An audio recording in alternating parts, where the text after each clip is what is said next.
Good morning students.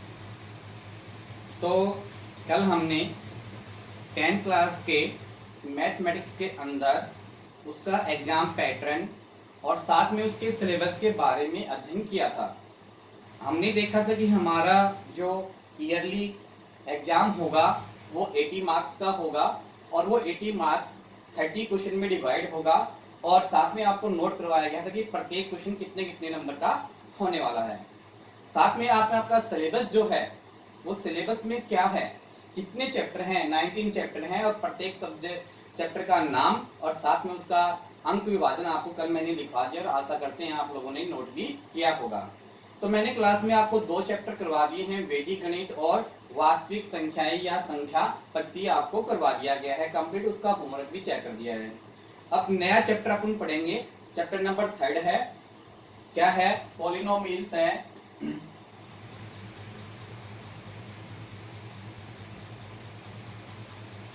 पॉलिनोमाइल्स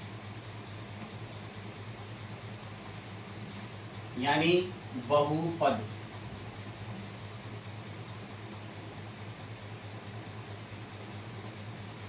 इसका पूर्णांक कितना है,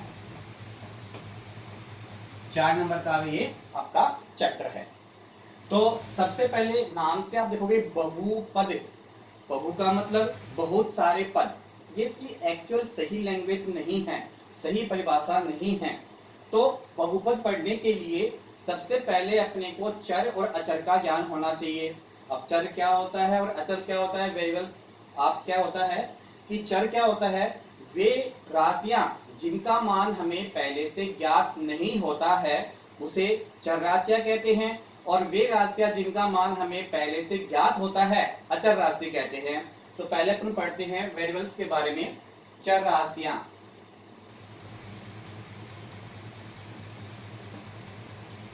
चर राशियां तो क्या होती हैं, वे राशियां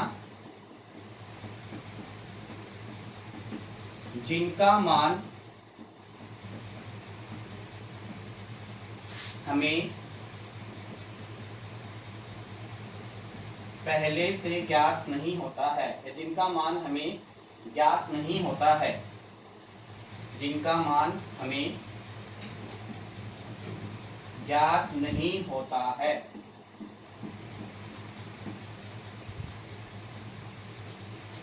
उसे चर राशियां कहते हैं।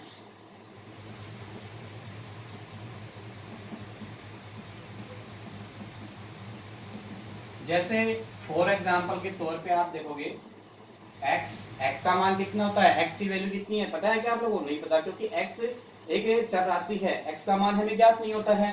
x है, y है, z है, a है, b है, c है इत्यादि सभी जो है अपने आप में क्या होती हैं, चर राशियां होती हैं।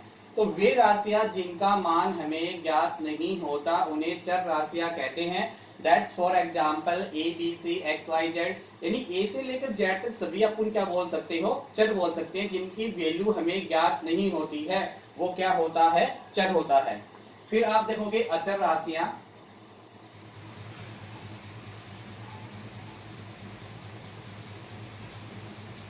अचर राशियां ये इसका विपरीत है। वे राशियां जिनका मान हमें पहले से ज्ञात होता है उन्हें क्या कहते हैं, अचर राशियां कहते हैं। तो वे राशियां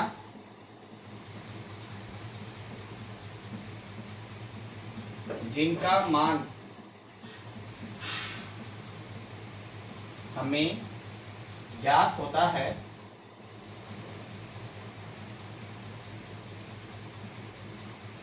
उसे अचर राशियां कहते हैं।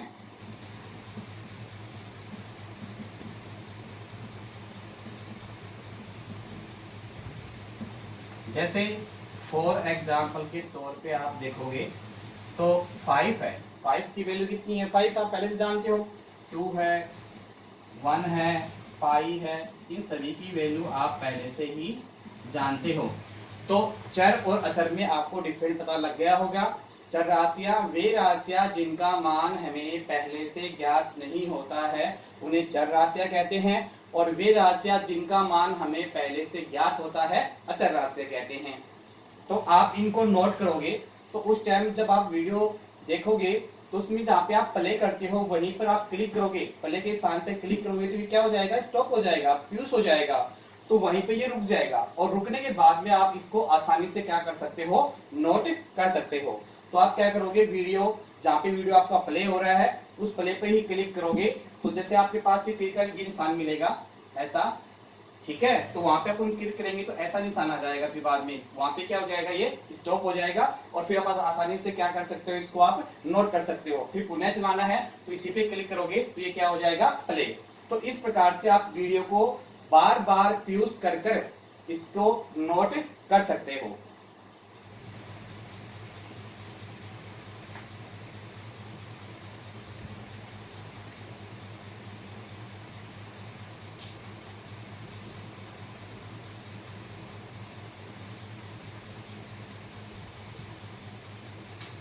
फिर देखो बीजीय व्यंजक,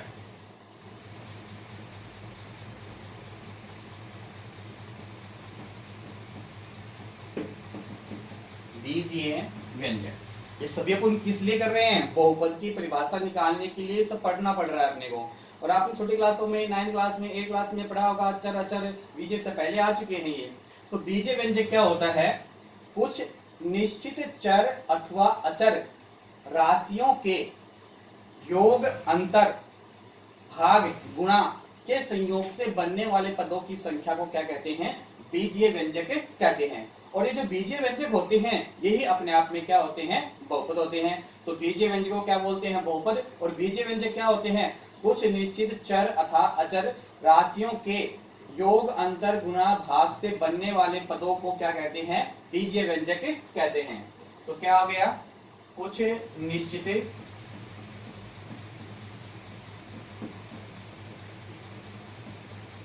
चर तथा अचर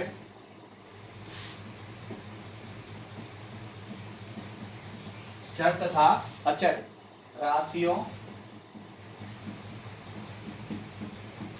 के योग, अंतर,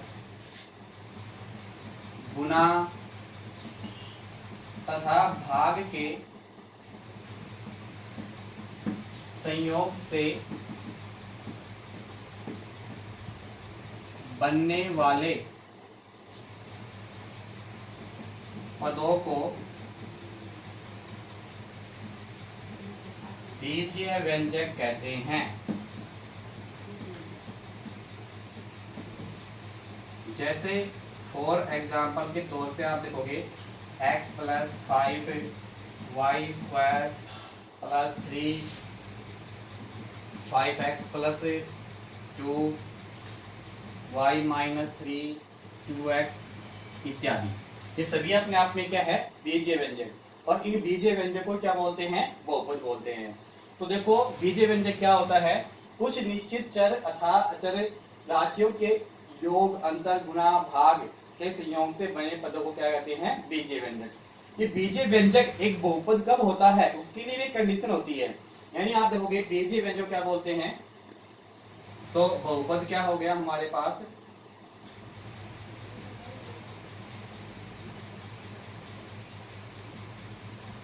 बीजीय व्यंजकों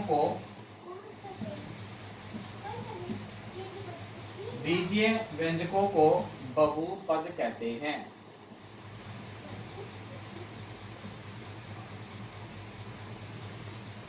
अब बीजीय व्यंजक जो है,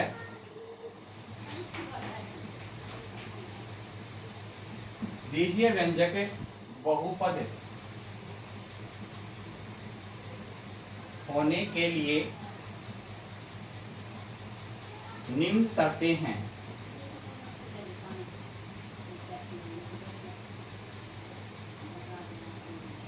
और वो निम्न शर्तें क्या हैं, बीजीय व्यंजक बहुपद होगा पर कब होगा, उसके लिए 3 कंडीशन है।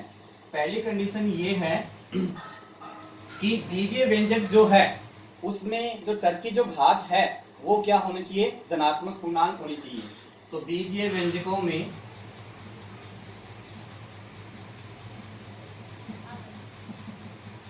चर की घात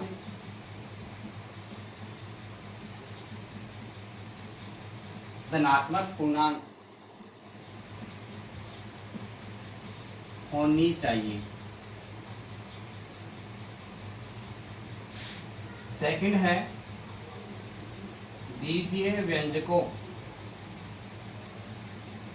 में पदों की संख्या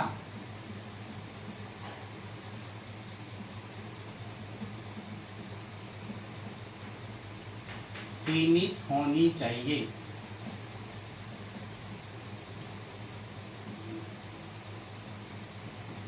और थर्ड कंडीशन है इसकी, बीजीय व्यंजक में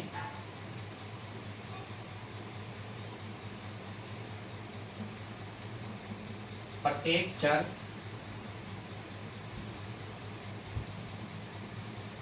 का गुणांक वास्तविक संख्या हो।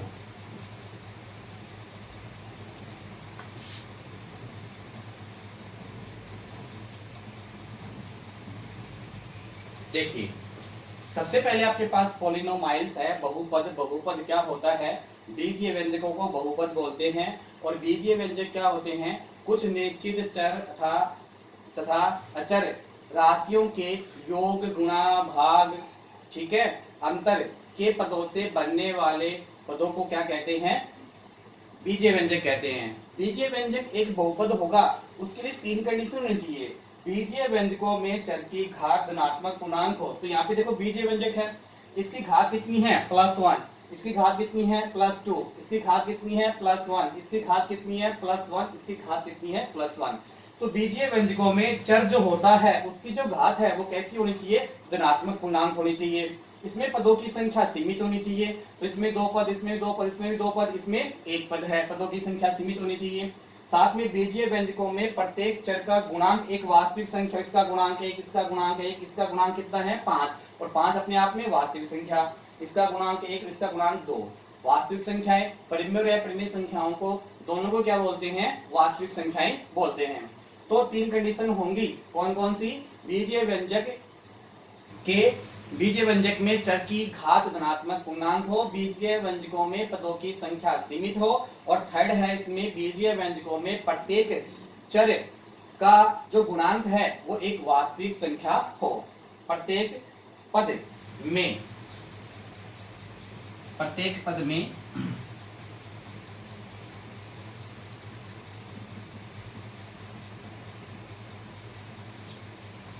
प्रत्येक पद में चर का गुणांक एक वास्तविक संख्या हो। तो प्रत्येक पद में चर का जो गुणांक है एक वास्तविक संख्या होनी चाहिए। फटाफट 1 मिनट का समय है आपके पास, इसको नोट कर सकते हो, या मैंने आपको सेकंड मेथड बताया है कि आप इसको पीयूष कर स्टॉप कर भी इसको नोट कर सकते हो।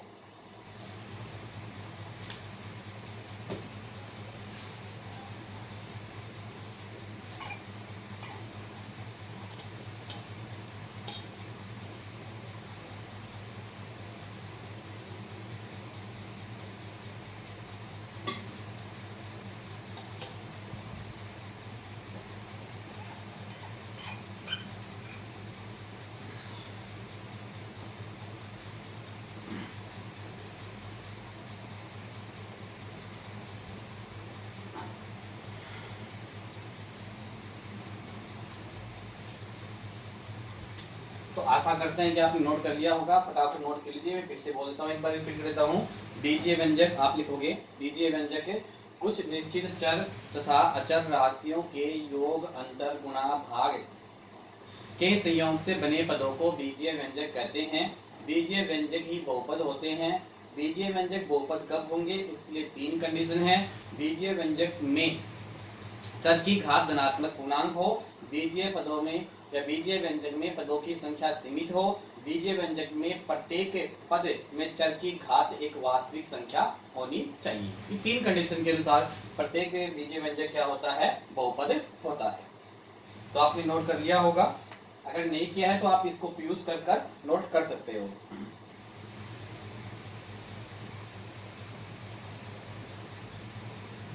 तो ये अपने बहुपद के बारे में बेसिक जानकारी हो गई।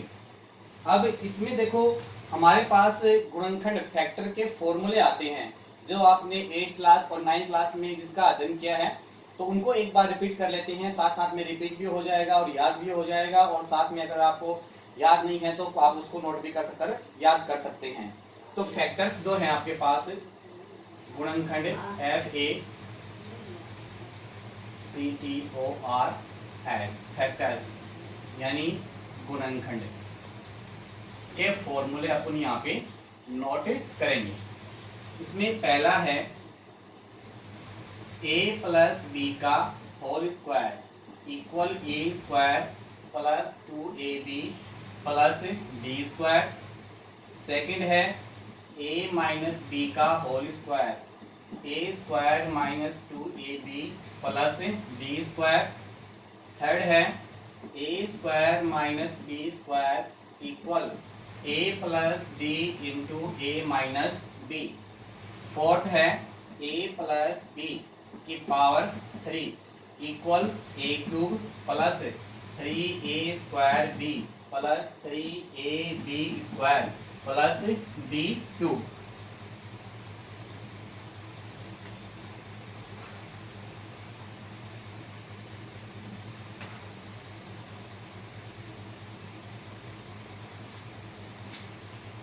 फाइव है a माइनस बी की power 3 equal a cube minus 3a square B plus 3ab square minus B cube. Six है a cube plus b cube equal a plus B into a square minus ab plus b square. Seven है a cube minus B cube equal a minus B into A square plus A B plus B square. Eight है आपके पास a plus B plus C का whole square equal क्या होता है a square plus B square plus C square plus 2ab plus 2bc plus 2ca। 9 है आपके पास a cube plus b cube plus c cube minus 3abc equal a plus b plus c into A square plus b square plus c square minus ab minus bc minus ca। 10 है यदि a plus b plus c बराबर 0 हो तो a cube plus b cube plus c cube equal कितना होता है 3abc। तो हमारे पास फैक्टर के ये 10 फॉर्मूले हैं और ये हमें याद होने चाहिए, तभी अपन क्या है बहुपद पढ़ पाएंगे और इनके प्रश्नों के बीच बीच में इन फॉर्मूलों का प्रयोग होगा। तो आपको याद है तो बहुत अच्छी बात है, अगर याद नहीं है तो आप इनको याद करोगे और नोट करोगे। मैं फिर से रिवाइट करता हूँ, a प्लस बी का whole square equal A square plus 2ab plus B square. a minus B का whole square equal A square minus 2ab plus B square. a plus B की power 3 equal a cube plus 3a square b plus 3ab square plus b cube. a minus B की power 3a cube minus 3a square b plus 3ab square minus b cube. a cube plus b cube equal a plus b into A square minus ab plus b square. a cube minus b cube का formula होता है a minus b into A square plus ab plus b square. इसी प्रकार से a plus B plus C का whole square A square plus B square plus C square plus 2ab plus 2bc plus 2ca होता है। a cube plus B cube plus C cube minus 3abc equal a plus B plus C into A square plus B square plus C square minus ab minus bc minus ca होता है। एक विशेष condition होती है, जब a plus B plus C का मान जब 0 होता है तो a cube plus B cube plus C cube equal कितना होता है 3abc होता है। और a square minus B square equal a plus B into A minus B. ये 10 फॉर्मूले आपको कल याद करने हैं और अपनी होमवर्क में नोट करने हैं। होमवर्क कॉपी के अंदर आप इसको नोट करना है। आपको आज जो पढ़ाया गया है बहुपद के बारे में, और साथ में आपको गुणनखंड के ये 10 फॉर्मूले हैं, इनको लिखना है और याद करना है। कल अपन बहुपद का 3.1 का चैप्टर या 3.1 एक्सरसाइज स्टार्ट करेंगे। तो आप कृपया करके सभी इनको क्या है आज नोट कर इनको याद करेंगे। आप नोट कर सकते हैं, आपके पास 1 मिनट का समय है, या आप मैंने बार दोबारा बोल रहा है कि फ्यूज कर भी आप इनको नोट कर सकते हैं। तो 2 मिनट का समय है आपके पास, आसानी से इसको नोट कीजिए।